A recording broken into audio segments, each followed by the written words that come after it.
हरे कृष्णा। राधे राधे दोस्तों, कैसे हैं आप सभी लोग। आशा करती हूँ कि आप सारे फ्रेंड्स बहुत ही ज़्यादा अच्छे होंगे। मैं भी बिल्कुल ठीक हूँ और आप सभी मित्रों का मेरे चैनल इंडियन ब्लॉग विद शिखा में बहुत बहुत स्वागत है। सो फ्रेंड्स, सबसे पहले आप सभी मित्रों को पुत्रदा एकादशी की हार्दिक शुभकामनाएं। आज है 10 तारीख और पुत्रदा एकादशी का व्रत है। तो बस सुबह 4:30 बज रहे हैं और आप सभी मित्रों को सुबह 4:30 बजे की राम राम। और यहाँ पर आप देख सकते हैं कि मैं जो है सुबह की सफाई में लग गई हूँ, जो कि मेरी दिनचर्या होती है। सुबह 4:30 बजे मैं उठ के पहले अपने घर की साफ़ सफाई करती हूँ। जो हमारा बाहर का एरिया होता है उसे मैं सबसे पहले साफ़ करती हूँ। तो देखिए, जैसे कि मैं यहाँ पे मेन गेट पे आ गई हूँ और मेन गेट में रोज़ हमें कम से कम 1 लोटा जल तो डालना ही चाहिए। लेकिन मैं क्या करती हूँ, अपने घर के बाहर इस तरह से सुबह जो है धुलाई कर देती हूँ, जिससे कि सुबह जब साफ़ सफाई हो जाती है तो पूरा दिन साफ़ रहता है। और कहा जाता है कि मुख्य द्वार पर सवेरे कम से कम आपको 1 लोटा जल तो डालना ही चाहिए। इससे हमारे पितृदेव भी प्रसन्न रहते हैं और माता लक्ष्मी की कृपा बनी रहती है। कहते हैं कि सुबह हम जो है सभी देवी देवता भ्रमण पे निकलते हैं और जिनके घर के दरवाजे पे साफ़ सफाई रहती है तो प्रभु भी वहीं प्रवेश करते हैं। तो बस इस तरह से देखिए, मैंने सुबह साफ़ सफाई कर ली। और हाँ, गेट में बंद करके फिर से ताला इसी तरह से लगा देती हूँ। बंद नहीं करती हूँ, बस लगा देती हूँ, जिससे कि कोई भी बाहरी, क्योंकि हमारे यहाँ ना थोड़ा सा चोरी वगैरह का डर रहता है, तो कहीं ऐसा ना हो कि कोई अंदर चला आए, क्योंकि सुबह का समय है, थोड़ा अंधेरा रहता है और ठंड की रात भी वैसी, सुबह भी वैसी ही रहती है। तो इसलिए मैंने जो ताला लगा दिया। उसके बाद फिर साफ़ सफाई करने के बाद मैं नहा ली। नहाने के बाद, स्नान करने के बाद मैं जो है आ गई हूँ किचन में। और सबसे पहले जो है बाहर गेट पे मैं जो है दीपक प्रज्वलित करती हूँ। उसके लिए मैं यहाँ दिया तैयार कर रही हूँ। साथ में मैं जो है प्रभु के लिए जल इस तरह से नीचे से ही, पीने का जो जल होता है वो मैं नीचे से लेके जाती हूँ, आरओ का पानी। तो इस तरह से जो है कैन होता है उसी में मैं भर के रख लेती हूँ। दीपक मैंने तैयार कर लिया और ये दूध जो है मैं लेके यहाँ रख देती हूँ इंडक्शन पे, इस तरह से धीमे करके, और ये गर्म होता रहता है। और जब तक मेरी पूजा ऊपर होती है, हस्बैंड भी नहा के अपना जो है दूध का, देखिए मैं सारी व्यवस्था यहाँ पर ऐसे कर देती हूँ। प्लेट रख देती हूँ, ग्लास में चीनी वगैरह सब डाल के, क्योंकि मैं जो ठाकुर जी को दूध का भोग लगाती हूँ, देखिए ठंडी में ना हल्का गर्म दूध का भोग लगाना चाहिए। तो थोड़ा सा गर्म दूध रहता है और उसमें चीनी डाल के मैं भोग लगाती हूँ। तो बस इस तरह से चीनी वगैरह सब डाल के और दोनों गिलास में तैयार करके इस तरह से रख देती हूँ। बस हस्बैंड नहा के और दूध गर्म करके लेकर चले आते हैं पूजा के पास। तो ये सारी मेरी जो व्यवस्थाएं होती है ना, वो प्रतिदिन की इसी तरह से होती है और रोज़ की यही मेरी दिनचर्या है। और एकादशी है आज, तो एकादशी की दिनचर्या आप सभी के साथ शेयर कर रही हूँ कि किस प्रकार से मैं एकादशी के दिन, मेरी क्या दिनचर्या होती है, मैं पूजा किस प्रकार से करती हूँ। तो देखिए, यहाँ पर दीपक मैंने तैयार कर लिया, चूल्हे पर भी मैंने टीका लगा दिया है। और इसके बाद चलिए सबसे पहले जो है मुख्य दरवाजे पे जो है दीपक प्रज्वलित करके आते हैं। इसके बाद चलते हैं मंदिर में। तो देखिए अभी कितना अंधेरा है और गेट वगैरह सब बंद है। और हाँ, मैं गेट अभी जो है सुबह में खोल के नहीं रखती, थोड़ा सा डर रहता है। तो बस मैं दीपक यहीं पे इस तरह से रख के प्रणाम करके, और देखिए यहाँ पर मैंने अभी पूरा यहाँ पर सब गीला हुआ है। तो बस इस तरह से आराम से सुबह तक सूख भी जाता है। 6-7 जब तक उजाला होता है ना, तब तक सूख भी जाता है। इसके बाद मैं मंदिर में आ जाती हूँ, मतलब फूल वगैरह लेके, अपना जो पानी का डिब्बा वगैरह सब लेके मैं ऊपर आ जाती हूँ। इसके बाद फिर मंदिर की सफाई होती है। अभी मैंने देखिए भगवान जी को नहीं उठाया है, तो बस इस तरह से 5:15 5:30 का समय है और अभी मैंने भगवान जी को नहीं उठाया है। सबसे पहले मैं मंदिर की सफाई करती हूँ और ये कुछ ना कुछ रह ही जाता है पूजा का, तो बस वही जो है यहाँ पे दिया था, उसी को मैं उठा के रख रही हूँ। और इसके बाद फिर मंदिर की साफ़ सफाई करने के बाद फिर जो है मेरी पूजा की तैयारी होगी। प्रतिदिन की यही दिनचर्या रहती है और वही मैं आप लोग के साथ शेयर भी करती हूँ। एकादशी का दिन है तो हाँ, आज मैं पोछा नहीं लगाऊंगी। एकादशी के दिन में ना जो है मैं पोछा नहीं लगाती हूँ, केवल झाड़ू लगा के साफ़ सफाई कर देती हूँ। तो बस इस तरह से जो है अब यहाँ पे जो मैं ये कालीन है उसको बिछा के, और फिर क्योंकि ठंड का समय है ना, तो ये कालीन बहुत अच्छा है। और बहुत पहले मैंने इसका रिव्यू आप लोग के साथ शेयर किया था, तो 2 कालीन मैंने लिया था और काफ़ी अच्छा है, काफ़ी थिक है, मोटा भी बहुत है और बहुत ही गर्माहट देता है। उसके बाद फिर देखिए साफ़ सफाई करने के बाद, पूजन की तैयारी करने के बाद जो है मैं अब यहाँ पे सबसे पहले अपने मंदिर में गणेश भगवान की पूजा करती हूँ, जैसा कि मैंने आप लोगों के साथ शेयर भी किया है। तो बस यहाँ पे गणेश जी को स्नान करा रही हूँ, सभी देवी देवताओं को स्नान करा रही हूँ। हाँ, और सभी भगवान जी के लिए मैं ना हल्का गुनगुना पानी रखती हूँ, मतलब गर्म 1 लोटा पानी मैं गर्म करके रख देती हूँ और बस उसी से मेरी सारी पूजा हो जाती है। तो बस अपने गणेश भगवान जी को मैंने स्नान करा दिया। जो भी मंदिर में सभी छोटे छोटे देवी देवताओं की जो प्रतिमा है, उन्हें भी मैं इस तरह से प्रतिदिन स्नान कराती हूँ। बाकी जो हमारी बड़ी प्रतिमाएं हैं, उनको मैं केवल फूल से जो है स्नान करा के उनका सुंदर श्रृंगार कर देती हूँ। और अभी जो है मैं सभी प्रभु को जो है अपने उलेन पोशाक भी धारण करा रही हूँ। तो बस यहाँ गणेश जी का श्रृंगार हो गया। मंदिर में भी देखिए सभी जगह मैंने पूजा कर लिया, पुष्प वगैरह चढ़ा दिया, जल चढ़ा दिया है। और इसके बाद सबसे पहले गणेश भगवान को धूप दिखाती हूँ, बाबा भोलेनाथ की पूजा करती हूँ, माँ भगवती को धूप दिखाती हूँ, तो बस इस तरह से मंदिर की पूजा हो जाती है। अब मैं जो है चौकी लगा के पूजा किस प्रकार से करती हूँ, देखिए मैं अपने मेरे यहाँ ठाकुर जी यहाँ विराजमान है, तो मैं अलग से चौकी नहीं लगाती। बस ये जो मेरा है मंदिर में बना, ये काफ़ी जो है बड़ा खुल जाता है, तो बस इसी पे जो है मैं अपना एक इस तरह से पीले रंग का वस्त्र बिछा के और यहीं पर जो है मैं अपनी एकादशी की पूजा करती हूँ। इसी तरह से अलग से भी आप चौकी लगा के, मैंने आपको बताया, उस तरह से भी कर सकते हैं, लेकिन मेरे यहाँ ठाकुर जी हैं और जो है युगल सरकार हैं और लक्ष्मी नारायण जी हैं, सभी हैं। अभी आपको सभी के दर्शन करने को मिलेंगे ही और करते भी हैं आप सभी। तो बस यहाँ पर ही जो है मैं इसी तरह से पीले रंग का वस्त्र बिछा के, और देखिए एकादशी महात्म्य में विष्णु सहस्त्र नाम की पुस्तक और जो है धूप दीप प्रज्वलित करके, और एक दीपक एकादशी के दिन मैं अपने ठाकुर जी के भी समक्ष जो है ज़रूर से प्रज्वलित करती हूँ। इसके बाद देखिए ठाकुर जी का स्नान कराऊंगी। शालिग्राम जी हैं और नारायण जी हैं, तो छोटे से यहाँ हमारे शालिग्राम जी और नारायण जी हैं, तो मैं इनको स्नान कराऊंगी। इसके बाद लड्डू गोपाल का स्नान होगा। आज पुत्रदा एकादशी है। पुत्रदा एकादशी के दिन भगवान नारायण की किसी भी स्वरूप का आप विशेष रूप से पूजन अर्चन कर सकते हैं। देखिए आज विशेष गाय के दूध से, यानी कि जो गाय के बछड़े वाली गाय होती है ना, उनकी भी पूजा की जाती है और उसी गाय का कच्चा दूध चढ़ाया जाता है। अगर आपको सुविधा है, मिल जाए तो बहुत अच्छी बात है, नहीं है तो कोई बात नहीं, आपको जो भी दूध मिले आप भाव से चढ़ा सकते हैं और स्नान भी करा सकते हैं। तो मैं आज जो है, अभी तो ठंड है और कच्चा दूध तो नहीं था, इसलिए मैं जो है इनको ऐसे ही हल्के गुनगुने पानी से स्नान करा रही हूँ। टीका चंदन करके मंदिर में विराजित कर दे रही हूँ। इसके बाद फिर अब यहाँ पर फिर मैं अपने बाल गोपाल लड्डू गोपाल का श्रृंगार करूँगी।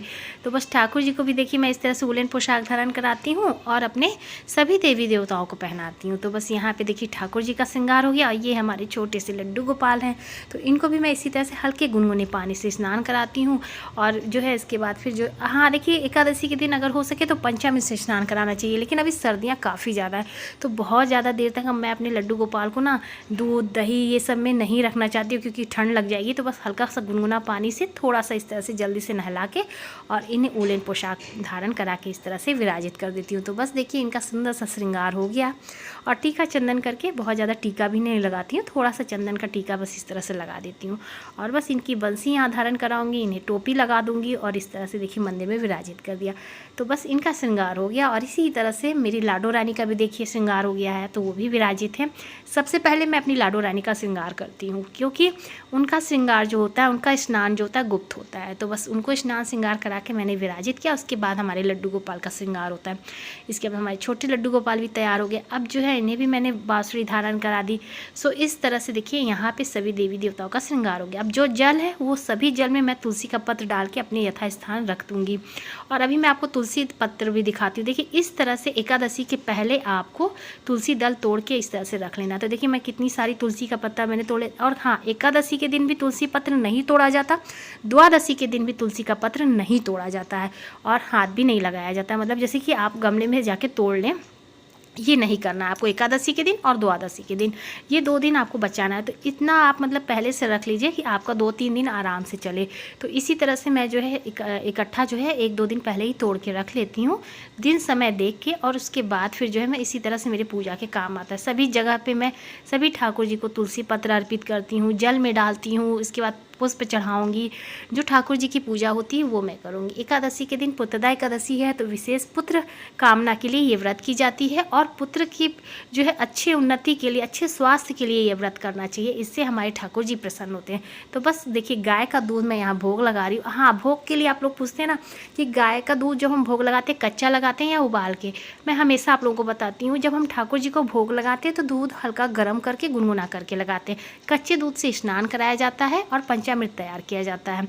तो बस यहाँ पे भोग लगाने के बाद मेरी जो आगे की दिनचर्या होती है, जिसमें कि मैं मेरी जो पूजा होती है, भोग लगाने के बाद मैं अपने पाठ करती हूँ, जैसे कि चालीसा करना, माला जप करना, और जो मेरे अपने पाठ होते हैं वो मैं करती हूँ। तो बस इस तरह से मैंने पाठ कर लिया।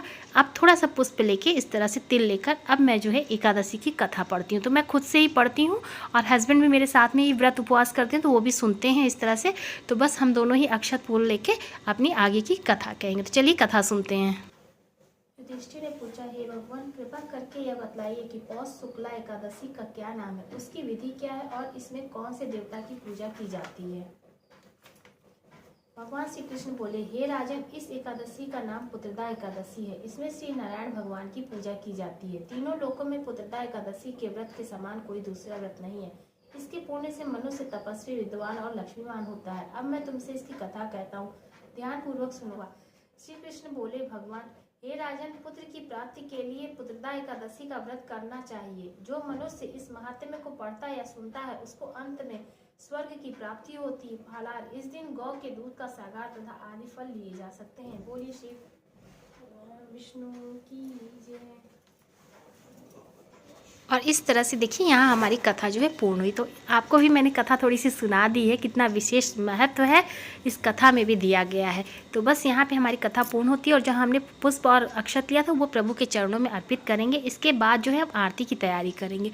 तो यहाँ पे आप देख सकते हैं धूप दीप द्वारा हम आरती करेंगे और थाली इस तरह से पुष्पों के द्वारा थोड़ा सा अक्षत पुष्प डाल के चढ़ा लेंगे। अक्षत मतलब तिल का अक्षत, क्योंकि अगर मैं अक्षत कहूँगी आप लोगों को लगेगा चावल, तो आज के दिन चावल अक्षत नहीं चढ़ाया जाता, केवल तिल चढ़ाया जाता है। और इस तरह से सबसे पहले गणेश भगवान जी की आरती करेंगे। सभी मंदिर में अपने सभी देवी देवताओं की आरती करने के पश्चात हम अपने ठाकुर जी की आरती करते हैं, आरती कुंज बिहारी की। तो बस इस तरह से हमारी देखिए, मैं एकादशी के दिन भी अपने ठाकुर जी की ही आरती करती हूँ, आरती कुंज बिहारी की। कभी कभी ऐसा होता है कि मैं जो है ओम जय जगदीश हरे भी करती हूँ, तो ये अपने ऊपर है, जैसा आपका भाव हो आप कर सकते हो। तो बस यहाँ देखिए मंदिर की पूजा हो गई, मंदिर में भी मैंने इस तरह से भोग प्रसाद लगा दिया। यहाँ पर भी देखिए मैंने जो है इस तरह से ठाकुर जी के भी पास भोग लगाया। अब आप लोग पूछते हैं ना कि भोग क्या अलग अलग सभी देवी देवताओं को? नहीं, एक ही जगह मैं भोग लगाती हूँ। हाँ, बस ठाकुर जी का भोग अलग लगता है और मंदिर में जो है अलग भोग लगता है, क्योंकि ठाकुर जी के भोग में तुलसी का पत्र पड़ता है। तो बस यहाँ पे जो है एकादशी की पूजा हमारी हो गई। अब हम जो है सूर्य भगवान को अर्घ देंगे। तो यहाँ पे हस्बैंड जो है अर्घ दे रहे हैं और इसके बाद तुलसी जी की परिक्रमा करते हैं और मैं तुलसी जी की पूजा करती हूँ। किस प्रकार से वो भी अभी आगे दिखाती हूँ। तो पहले हस्बैंड जो है ना जल चढ़ा के अपनी परिक्रमा पूरी कर ले रहे हैं और इसके बाद देखिए मैं एकादशी के दिन केवल धूप दीप जलाया जाता है, प्रज्वलित किया जाता है और पूजा किया जाता है। थोड़े से पुष्प अर्पित करेंगे, जल नहीं चढ़ाया जाता। कहते हैं एकादशी के दिन माता तुलसी जी भी उपवास रखती हैं, तो बस इस तरह से हम जल नहीं चढ़ाएंगे, केवल धूप दीप दिखा के मैं इस तरह से उन्हें जो है आरती कर लेती हूँ, प्रणाम करती हूँ और परिक्रमा कर लेती हूँ। और देखिए हस्बैंड भी इसी तरह से जो है अपनी आरती करते हैं, थोड़ा सा धूप दीप दिखा के, और वो भी परिक्रमा करते हैं और पूजा करते हैं। जल हम लोग एकादशी के दिन नहीं चढ़ाते हैं। एकादशी हो गया और रविवार हो गया और ऐसी इस तरह से हम पूजा नहीं, एकादशी मतलब जल नहीं चढ़ाते, केवल धूप दीप दिखा के अपनी परिक्रमा कर लेते। तो यहाँ पे हमारी तुलसी जी की भी जो है पूजा हो जाती है एकादशी के दिन। यही मेरी दिनचर्या होती है एकादशी के दिन, मैं किस तरह से पूजा करती हूँ वो सब मैं आप लोगों के साथ शेयर कर रही हूँ। तो उम्मीद करती हूँ वीडियो आप लोगों को पसंद आ रही होगी, तो प्लीज़ वीडियो को लाइक कीजिएगा।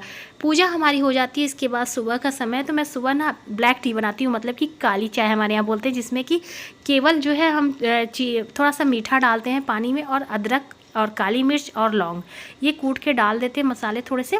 और इससे क्या होता है ना, थोड़ा सा सुबह सुबह जब आप काली चाय यानी ब्लैक टी पियेंगे तो अच्छा रहता है। मैं दूध वाली चाय सुबह में नहीं पीती हूँ, दोबारा जब मैं चाय बनाती हूँ तब हम लोग दूध वाली लेते हैं, लेकिन सुबह में ये काली चाय हम लोग के लिए ज़रूर मतलब बहुत अच्छी रहती है, गले के लिए भी। और अभी सर्दियों का मौसम है तो ये बहुत फ़ायदा करता है।